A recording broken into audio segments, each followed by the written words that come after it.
In this video, we're going to talk about the prevention and treatment of viral infections. Let's start by looking at this infographic listing different viral infections that can infect humans. Now, a lot of these you probably recognize, and you maybe knew that they were caused by a virus or maybe not. So here are some maybe common ones that you've heard of. So things like measles.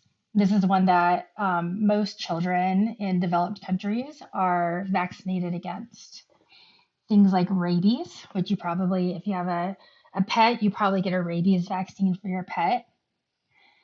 Epstein-Barr virus, this can cause mononucleosis, also known as mono. It can also lead to chronic fatigue syndrome. Things like hepatitis, you've probably heard of the different varieties, A, B, C.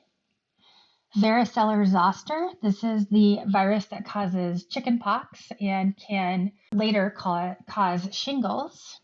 Things like smallpox, HPV or human papillomavirus, rubella, measles, herpes simplex. This can cause, it says eye infections, but it can also cause genital infections and other skin infections. Things like mumps, things like influenza, coronavirus. So this is one that we are all intimately aware of thanks to the past couple of years. Polio. And then some others, let's see, HIV, so human immunodeficiency virus. Also looking up here at the common cold. The common cold is actually caused by a variety of different types of viruses as well. So a lot of these you've probably heard of. Some you maybe are not as familiar with, but you can see them listed here. Now, when it comes to viral infections, prevention is really better than treatment. So it's a common misconception that viral infections can be treated with antibiotics, and that's not the case. So antibiotics, if you look at the word, it means against life. And remember, viruses are not alive, so an antibiotic cannot kill a virus. Antibiotics only work against bacteria.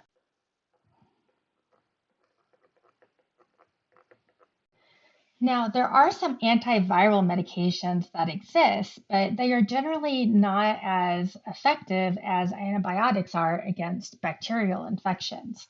So they're a good option if you are infected and have no other option.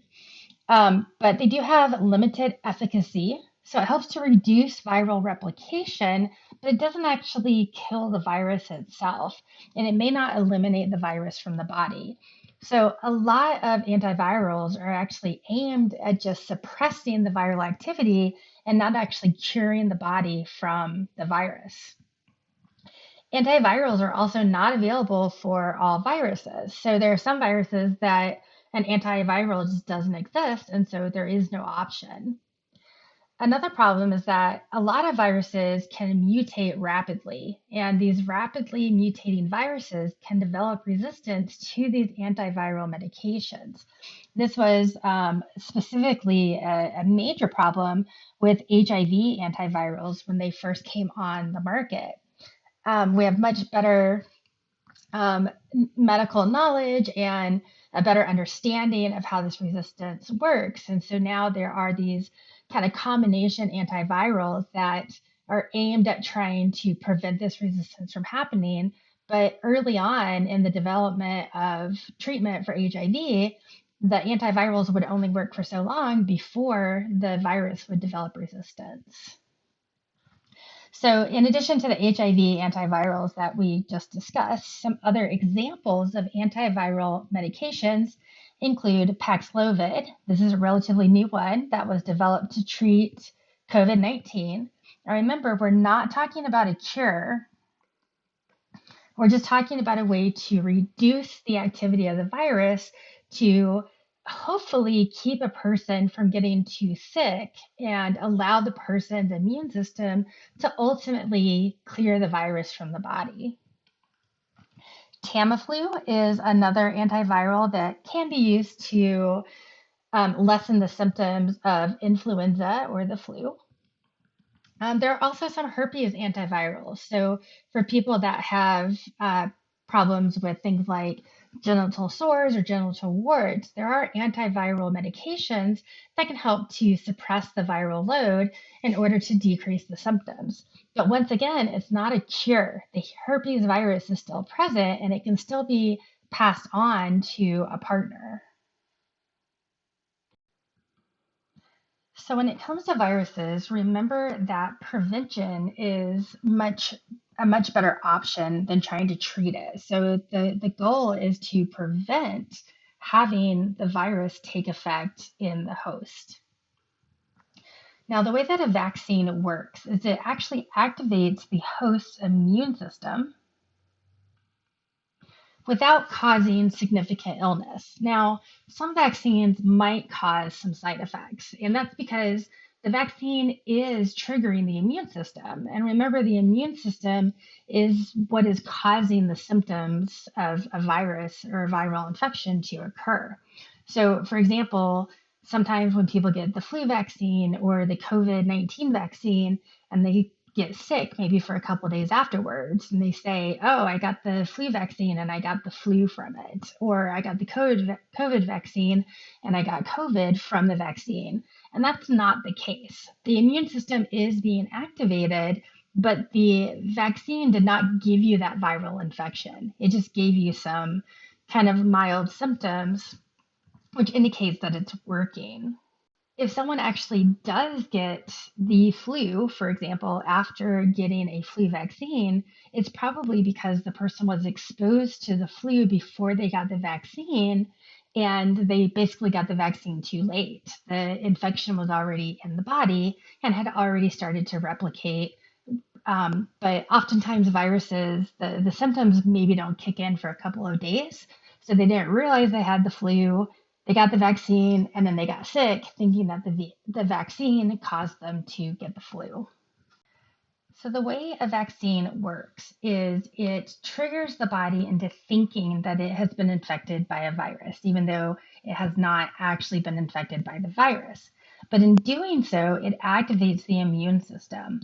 And if you take an anatomy and physiology class or maybe a higher level course, you might hear about the adaptive immune system. And the adaptive immune system consists of things like B cells and T cells. And we're going to specifically focus on B cells. And these are just immune cells that are involved in this adaptive response. And what happens is if a B cell identifies a viral infection, it starts to make two different types of cells. And I'm going to draw a little arrow up here.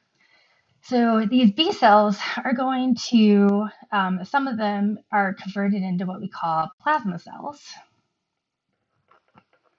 And these plasma cells send out antibodies.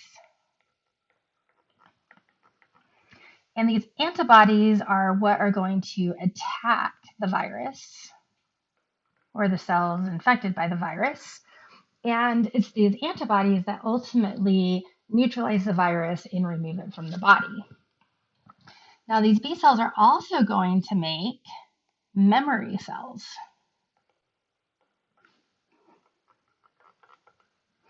And these memory cells hang out in the body. And the next time the immune system encounters the same pathogen, in this case, the same virus from before, the memory cells are able to activate much quicker than the original B cells. And then they can start making plasma cells and then make the antibodies. So if we look at this graph here, you can see that the y-axis is looking at the concentration of antibodies. And remember, these antibodies are what are actually attacking the virus. And so your immune system, when you have this initial exposure, so let's say you're exposed to, we'll say, either the flu or the flu vaccine.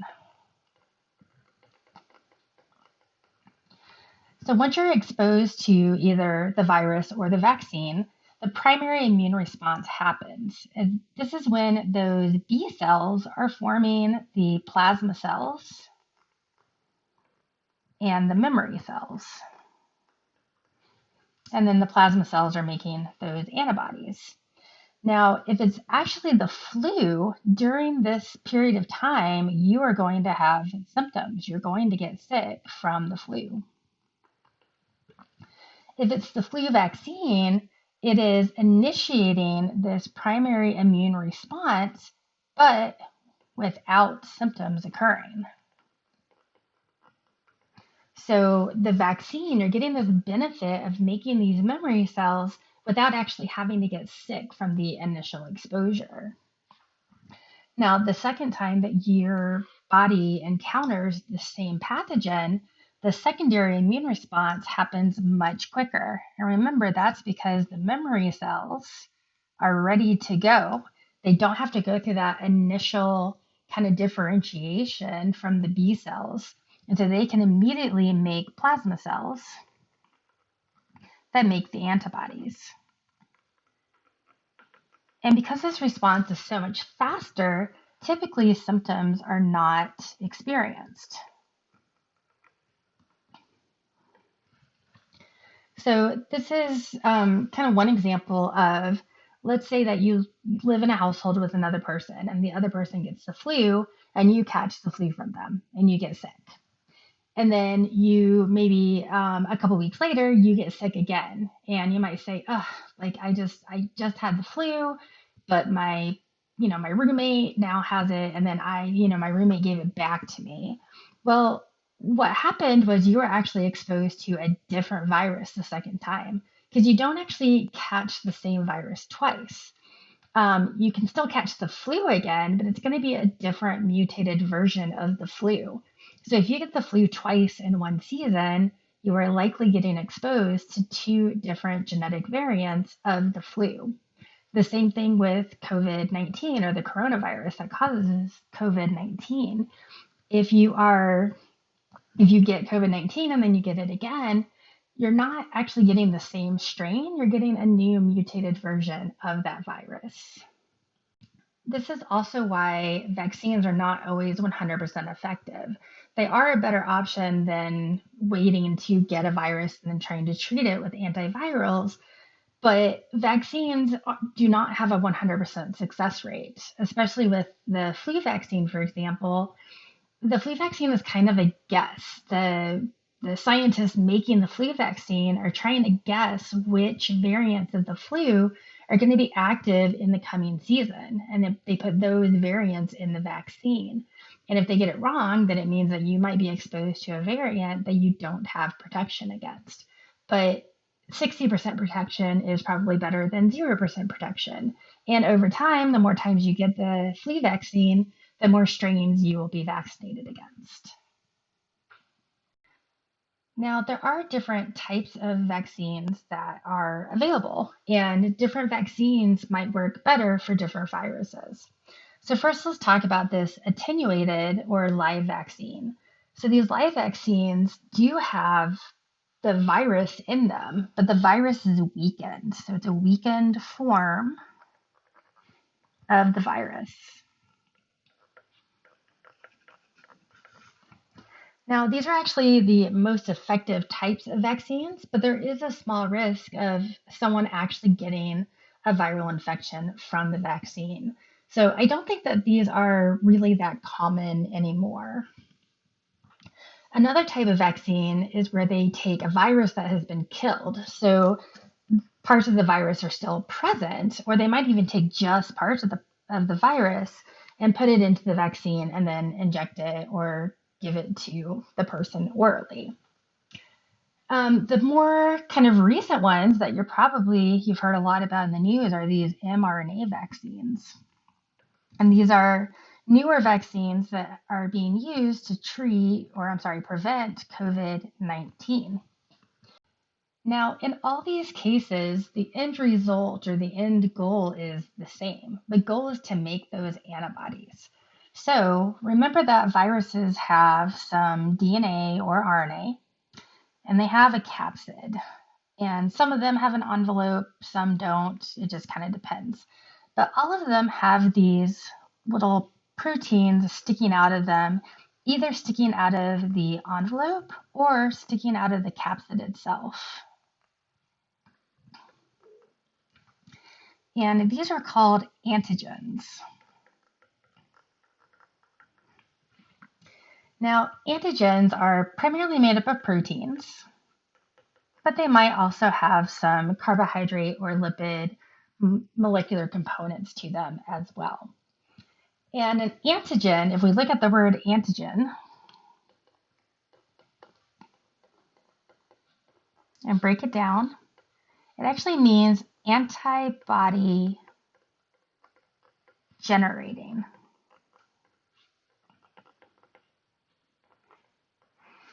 All right, so antigens on things like viruses, other things like bacteria, and even our red blood cells and all the cells in our body have antigens. So we're specifically talking about these viral antigens here.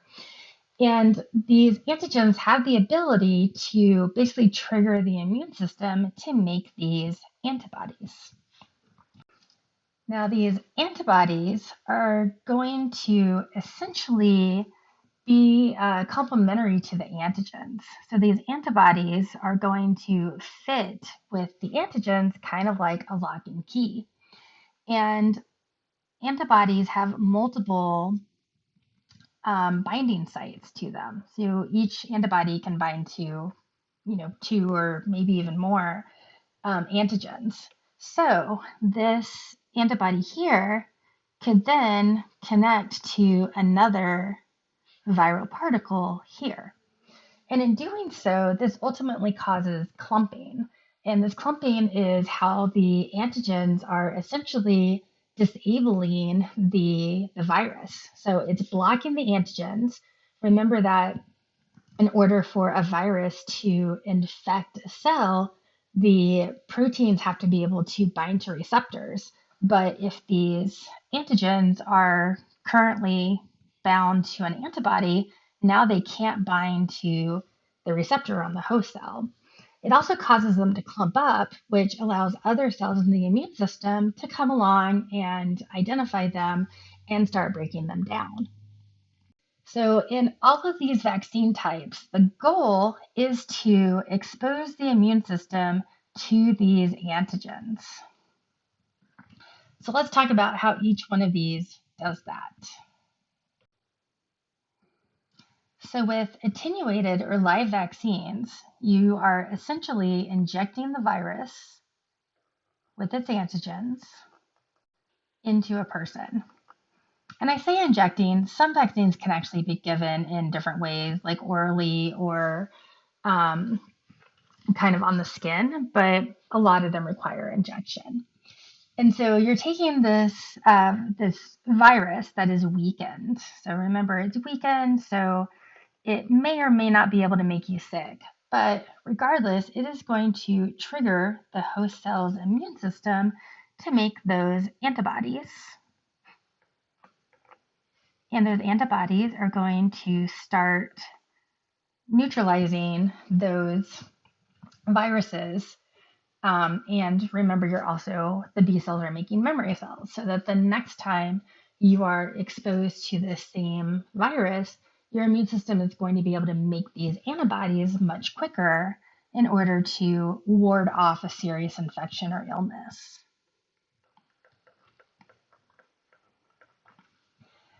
Now, with a dead virus or part of a virus, it could be that, once again, it's maybe the whole virus, but something about the genetic material has been altered. So the virus is dead, but it might still have those antigens sticking off of its surface.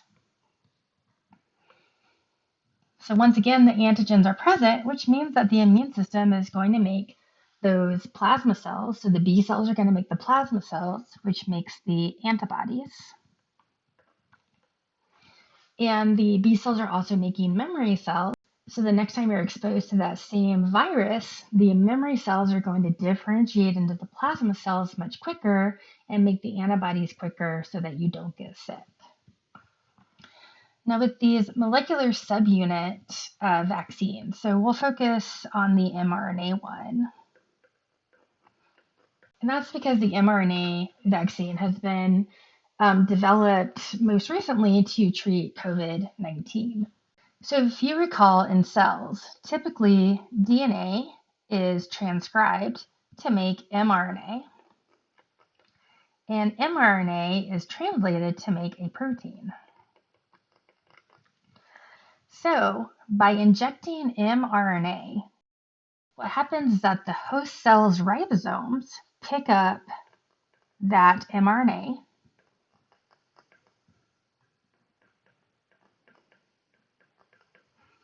and it uses that mRNA like a recipe in order to make a protein. And the protein that it's making are these antigens. Or in the news, you probably heard them talk about the spike proteins associated with a coronavirus. So essentially, instead of putting the virus into someone's body, the vaccine puts in the instructions on how to make the antigen so that the host cells make just the antigens. And that's all the immune system needs to start making antibodies and memory cells. So it's really kind of an interesting technology to think of. And they've actually found that this has been very effective in helping to prevent serious COVID-19 illnesses, because they're finding that by giving these mRNA vaccines, that the body makes antibodies against a wider variety of COVID-19 or SARS-CoV-2 varieties. So they're finding that the mRNA vaccine is actually providing wider protection against different variants of COVID-19 than non-mRNA vaccines. Those last two slides had a lot of information associated with them. So let's do a quick recap as to what we were talking about. So first of all, we were talking about the immune system. So when you are exposed to a virus, your immune system is going to be activated, and it's going to activate these immune cells called B cells.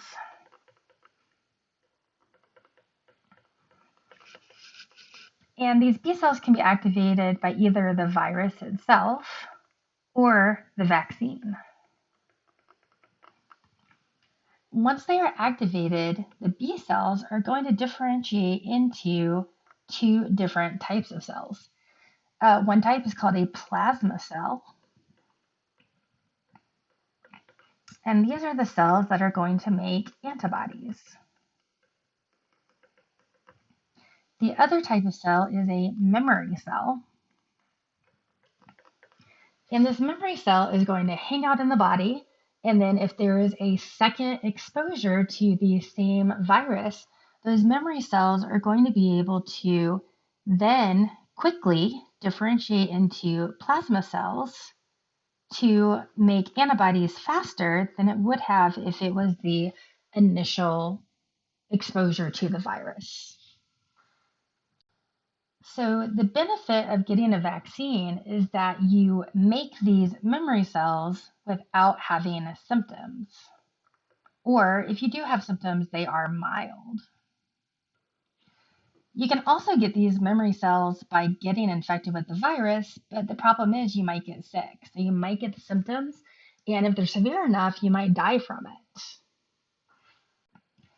And recall that these antibodies are these proteins in the host body that are going to respond to antigens, or they're going to be made in response to the presence of antigens.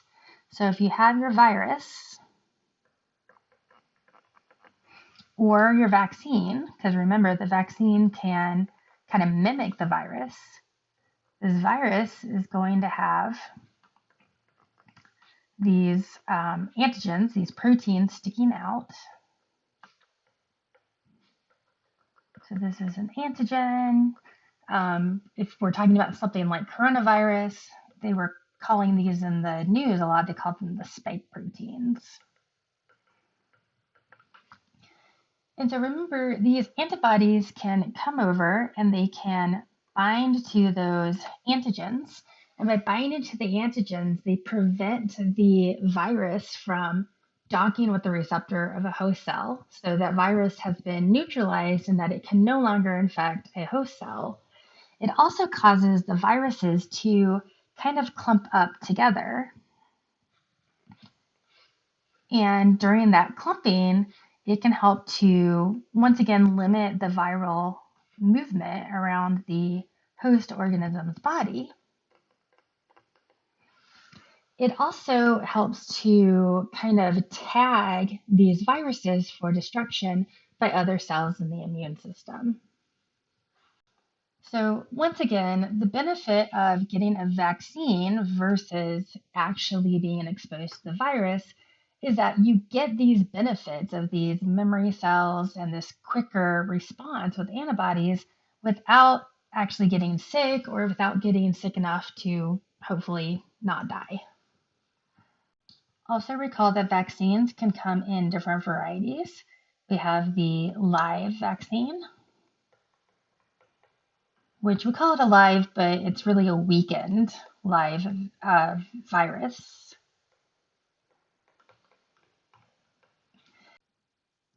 The vaccine could include a dead virus or just part of a virus.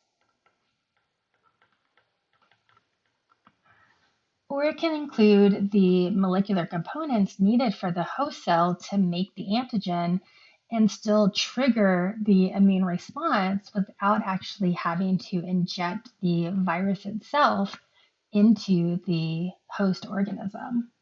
So the most recent or most familiar ones that we've talked about are mRNA, but some of them can also include DNA or even just proteins.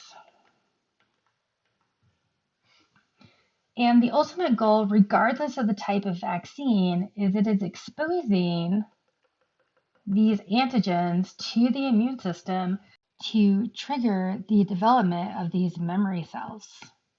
And these memory cells are what are giving you the protection from the virus through the vaccine. Now, some vaccines give really long-term protection, and these are the vaccines that protect against viruses that do not mutate rapidly. So, for example, the MMR vaccine, this is one that is commonly given to children in developed countries. And you usually get one shot when you're fairly young, and then fairly soon after, you get a second shot, which is a booster. And that booster is just kind of a way to kind of increase the immune system's response. But once you get that initial set of vaccines, you do not need to get one again. So I got the MMR vaccine and booster when I was a child, and I am decades older now, and I don't need to get it again, and I still have protection against measles, mumps, and rubella. But remember that some viruses mutate rapidly. So things like the flu or the virus that causes COVID-19, these are viruses that you will likely need to get multiple vaccines throughout your life. So for example, the flu vaccine, you really need to get it each year because the flu virus is mutating. And as it mutates, it's able to kind of work around the immune system response from a previous exposure or a previous vaccine. So to get the best protection, you need to get the flu vaccine or the flu shot each year. It's also why with the COVID-19 vaccine, you need to get an initial dose of 2 shots that happen relatively close together. And then they're also finding that every year we will probably need to get another booster shot, kind of like the flu shot, because the COVID-19 virus is able to mutate rapidly. If you remember, they were talking about Delta variants and Omicron and kind of all these different variants. And what they're talking about are just mutated forms of the COVID-19 virus. So don't assume that just because you've had a vaccine doesn't mean that you have 100% protection against all forms of that virus. It's always a good idea to talk to a pharmacist or a medical professional to ask them which vaccines you need to have the most protection against these viral infections. Now, with most vaccines, they need to be given before someone is exposed to a virus in order to be the most effective. But there are some viruses that can be treated with vaccines. So, if a vaccine is given very soon after exposure, then it can actually ward off serious disease. And one example of this is rabies. So my dog gets a rabies shot every year, every 3 years. And we keep animals vaccinated against rabies.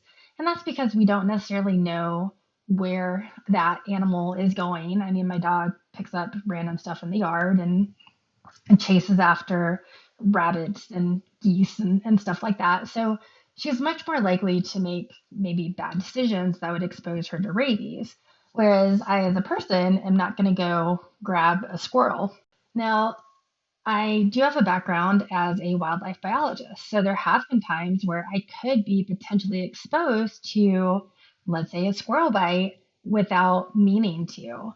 If that were the case, I could go to the doctor immediately and start the rabies vaccine. And as long as I do it fast enough, it can help to keep me from dying of rabies. So I don't really need a preventative rabies vaccine as long as I'm able to get access to it quickly after exposure. So it's very low risk that a human is going to be exposed to rabies, especially in today's world with most of our pets being vaccinated against it. But it's also the sort of thing where as long as you can get access to the vaccine soon after exposure, you could be fine. Ebola is another virus that there's been some success with giving people a vaccine for Ebola after they've been exposed, but it's not 100% effective. With rabies, it's pretty well tested. With Ebola, I'm not so sure.